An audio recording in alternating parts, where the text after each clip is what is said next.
सरकारी जगह एवं बेआईन भावे गछ काटिबा जोगे गाँ सभापति और संपादकों अटक रखिले ग्रामवासी। गाँ सभापति एवं संपादकों ग्रामवासी अटक रखिबा घटना शुणिबा पई टिके अड़ुआ लागिबो, किंतु घटना विषय जानिले आपण भी चकित होइजिबे। सरकारी जगह को बिक्री एवं बेआईन भावे गछ काटिबा पई ग्रामवासी माने विरोध करी गाँ सभापति एवं संपादकों अटक रखितिले। घटनाटी हेउची अनुकूल तहसील छेलियापड़ा ग्राम रे। सूचना जे छेलियापड़ा ग्राम रे एक सरकारी जगह को बिक्री करने सहित सेही जगार थिबा गछ एवं पंचानन बारिक, उर्मिला बारिक, दमदार बारिक जगार थिबा गछ मध्य बेआईन भावे काटी देथिबारु ग्रामवासी माने छेलियापड़ा ग्रामर सभापति मदन मोहन साहू एवं संपादक रश्मिन प्रधान को ग्रामवासी माने अटक रखिबा सह काहेकि सरकारी जगह एवं गछगुड़िक कटा जाइछि बोली प्रश्न करथिले, किंतु सभापति और संपादकों उत्तर मिलिबा परे संदेह हेबारु ग्रामवासी माने पुलिस एवं वन विभाग को खबर देथिले। खबर पाई पुलिस पहुंची तदंत करिथिला। एपटे वन विभाग पहुंची मध्य तदंत आरंभ करिथिले। बेआईन गछ कटा विषय रे अनुगुल बनखंड अधिकारी को फोन जोगे पचारिबारु ए घटना विषय रे आमे खबर पाइछु। आमर एक टीम घटनास्थल को जाइछि एवं तदंत करूछि। तदंत परे कार्यानुष्ठान नियाजिबो बोली कहिसंती। घटना होउजी जे आम गाँ रु निजे जड़े जगह बिकला जगह घर कला घर होनी, किंतु बाहर लोक किए पैसा देकिनी घर कला ये जगह किनला बाट हो जाऊ, किंतु आम गाँ आम पंचायत हूँ भकुआ आम जरसा भकुआ बोली एमाने के जन आमके भकुआ नहीं जो बाड़ी बुलाऊँ। आज घटना आपण चलतु देखदेवी जे चलतु कौ जगार केते बाट नौ केते गछ काटी ए जनसाधारण ही उचित जवाब देवे। ये आज्ञा सरकारी जगह या पूर्वर गोचर जगार केते कौन होता आम ही विरोध करी जगह आम उच्छेद कर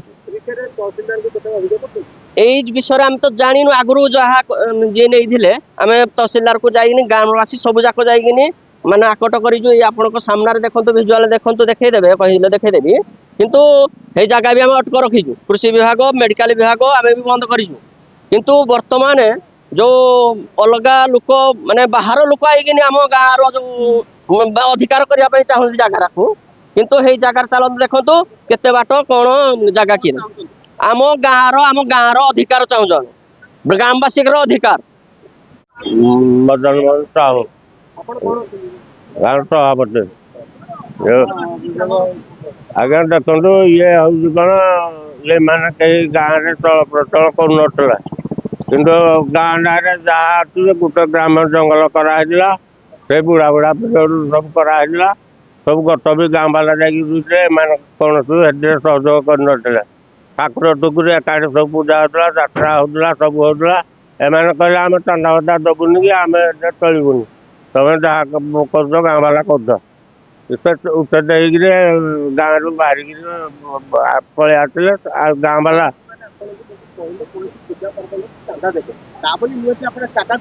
ना जगह बिक्री कथा तो ना कहे कौन आज्ञा आम आम जगह सब अच्छे आम गाँव उन्नतिकरण करने स्टार्ट करने कराइला मीटिंग भी पैसा अटक रखाई आम दिज आसलु सब मेल होमको अटक करना रखुच्च कहले कहीं गट काट मुझे रेगुलेसन होइए तुम कौन कर फरेस्ट वाला को कहुई आगुरी ये कराइला रेड आज्ञा बाटटा कर मीटिंग करना कराइला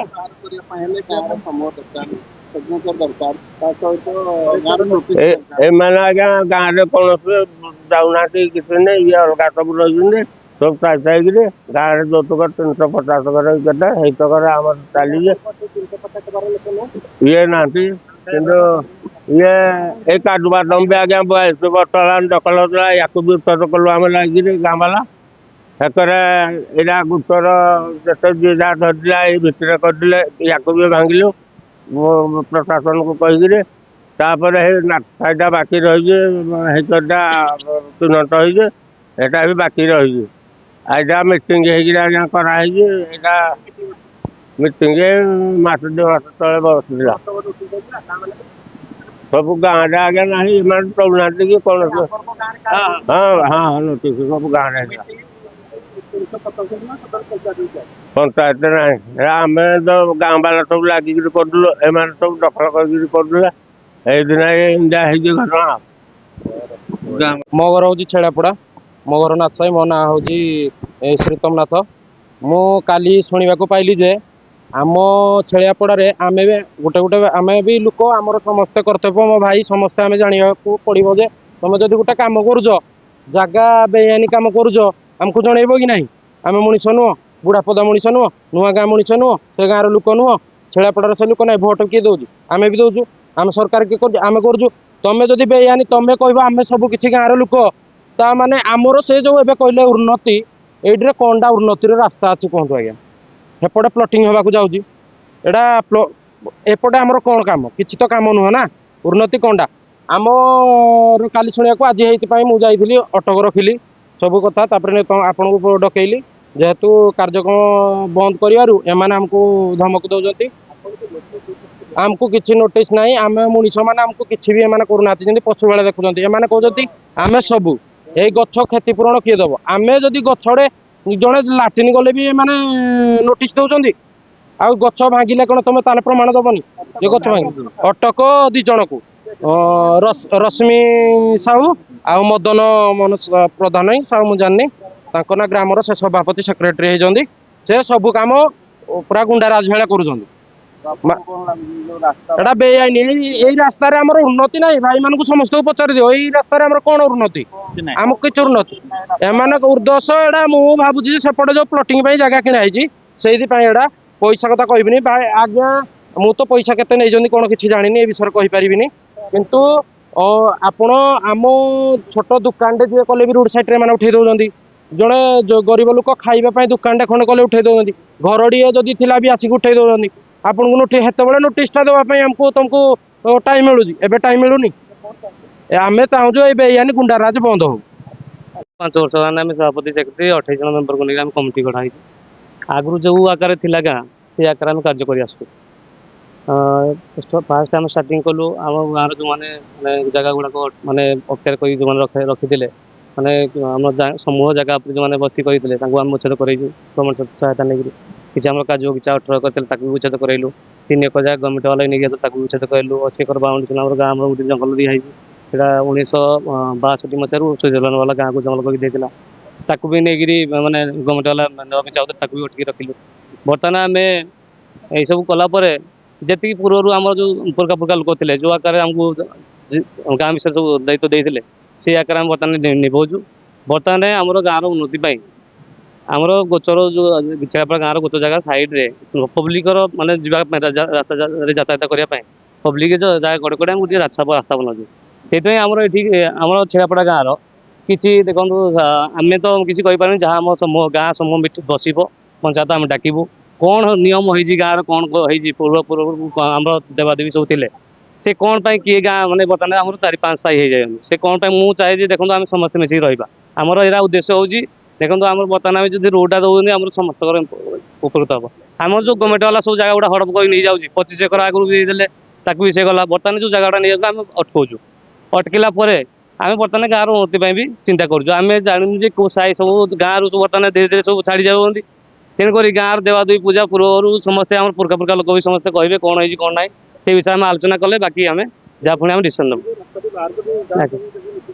ଆଜ୍ଞା ମିଟିଂ କରାଯାଇଥିଲା। ମିଟିଂ କରିକି ଯେଉଁ ଦେଖନ୍ତୁ ଆମର ଗୋଟିଏ ନୂଆ ଗାଁ, ଆମ ପଞ୍ଚାୟତରେ ଗୋଟିଏ ନୂଆ ଗାଁ ଅଛି, ବୁଢ଼ାପଦା ଅଛି, ତାଉଗୁଡ଼ ସାହି ଅଛି, ନାଥ ସାହି ଅଛି, ଆଉ ମାଟିଗାଡ଼ିଆ ସାହି ଅଛି।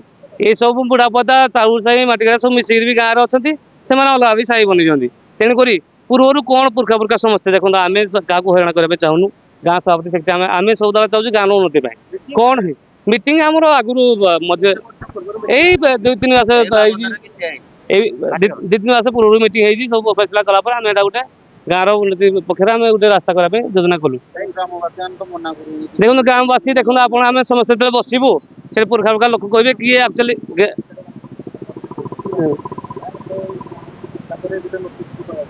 ହଁ ଦେଖନ୍ତୁ, ଆମେ ହେଉଛୁ 322 ଘରକୁ ନେଇକି ଗୋଟେ ଗାଁ। ବାକି ଯେଉଁ ଯେତେ ସବୁ ଆମର ସାହି ଅଛନ୍ତି, ସେଇ ସାହି ବିଷୟରେ କେମିତି କ'ଣ କଲେ ଗାଁରୁ ସେ କ'ଣ ପାଇଁ ଗଲେ ସେଇଟା ପୁରଖା ପୁରଖା ଲୋକ କହିବେ। ବର୍ତ୍ତମାନ ମୁଁ ତମକୁ କିଛି କହିପାରିବିନି। ସେଇଟା ଆମର ସମସ୍ତେ ଆମେ ବସିବୁ ଯେ କ'ଣ ଡିସ୍ପ୍ୟୁଟଟା ସେ ଆଜି କ'ଣ ପାଇଁ ଆଜି ଆମେ ନଦୀପତ୍ର ଆମେ ଗାଁ ପଞ୍ଚାୟତର ଆମେ ନଦୀପତ୍ର ଆଗେଇଲୁ ଯଦି ସେମାନେ ସାହିବାଲା ଅବଜେକ୍ସନ କରିଛନ୍ତି ଯେଉଁ ନାସାଇ ହଉ ତାଉଳି ସାହି ହଉ ବୁଢ଼ାପଦା ହଉ ଯିଏ ବି ଆମ ମାଟି ଅବଜେକ୍ସନ କରିଛନ୍ତି ତା ବିଷୟରେ ଆମେ ଆଲୋଚନା କରିବୁ। ଆଲୋଚନା କଲା ପରେ କ'ଣ ହେଇଛି କ'ଣ ନାହିଁ ପୁରଖା ଲୋକ କହିବେ ଆମେ ଏ ଆଗରେ ଆମେ କାର୍ଯ୍ୟ କରିବୁ। କିନ୍ତୁ ତେଣୁକରି ଆମର ଉଦ୍ଦେଶ୍ୟ କୌଣସି କାହାକୁ ଆମେ ହଇରାଣ କରିବୁନି। ତେଣୁକରି ଦେଖନ୍ତୁ ଆମେ କିଛି ଆମେ 2 ଏକର ଜାଗା ଯେଉଁ ଆମେ 18 ଏକର ଜାଗା ବାହାର କରିଲୁ ସେ 9 ଜଣ ଲୋକ ରଖିଥିଲେ ସେ ଭିତରେ ଆମେ ଆମ୍ବ ଗଛ ବର୍ତ୍ତମାନ ଲଗେଇଛୁ। ସେ ଆମ୍ବ ଗଛ କ'ଣ କଲେ ଯାଇକି ଭାଙ୍ଗିଲେ ଝାଡ଼ା ବସିଲେ। ଯେହେତୁ ଆପଣ ଝାଡ଼ା ବସିବେ ଆମ୍ବ ଗଛ ଭାଙ୍ଗିବେ ତାର ପୁଣି କ୍ଷତିପୂରଣ ଆମେ ଇଏ କରିବୁ ନା। ଗାଁର ସେଥିପାଇଁ ଆମର ଜଣେ ନିୟମ ଡରାଇବା ପାଇଁ ଲୋକମାନଙ୍କୁ ଯେ ଗଛର ସୁରକ୍ଷା ପାଇଁ ଆମେ ଏଇଗୁଡ଼ା ଆମେ ତ ଏମିତି ଆମେ ଇଏ କରୁନୁ। ତେଣୁକରି ଯେଉଁ ଝାଡ଼ା ବସି ଗୋଟେ ଆମ୍ବ ଗଛ ଲଗା ହେଇଛି ଆଜ୍ଞା ଏଇ ଫ୍ରଣ୍ଟରେ ଦେଖନ୍ତୁ ଆପଣ ଦେଖିପାରନ୍ତି ସେଇଟା ଗଛ ବର୍ତ୍ତମାନ ଯେତିକି ଅଛି ତାକୁ ଭାଙ୍ଗି ବି ଦିଆଯାଉଛି। ଆମେ ପୁରା ଏରିଆ ବି ଗଛ ଲଗେଇଥିଲୁ କାରଣ ଆମେ ଆଉ କିଛି କମିଟି ବାଲା ରାସ୍ତା ଜାଗା କିଛି ନ ନେବୁ ଆମ ଗାଁ ପଞ୍ଚାୟତର ଆମର ଏଇଟା ହେଉଛି ଆମର ଅଭିଯୋଗ ଅଛି। ତେଣୁକରି ଆମେ ଚାହୁଁଛେ ଗାଁ ପଞ୍ଚାୟତ ସମସ୍ତ ଉନ୍ନତି ପାଇଁ ଆମେ ଚାହୁଁନୁ ଯେ ଦେଖନ୍ତୁ ଗାଁ ଏଇଟା ଆମେ କୌଣସି ଆମର ନିଜସ୍ୱ ପାଇଁ କିଛି କରୁନୁ ଯାହା କରୁ ସମସ୍ତ ପାଇଁ ଉନ୍ନତି।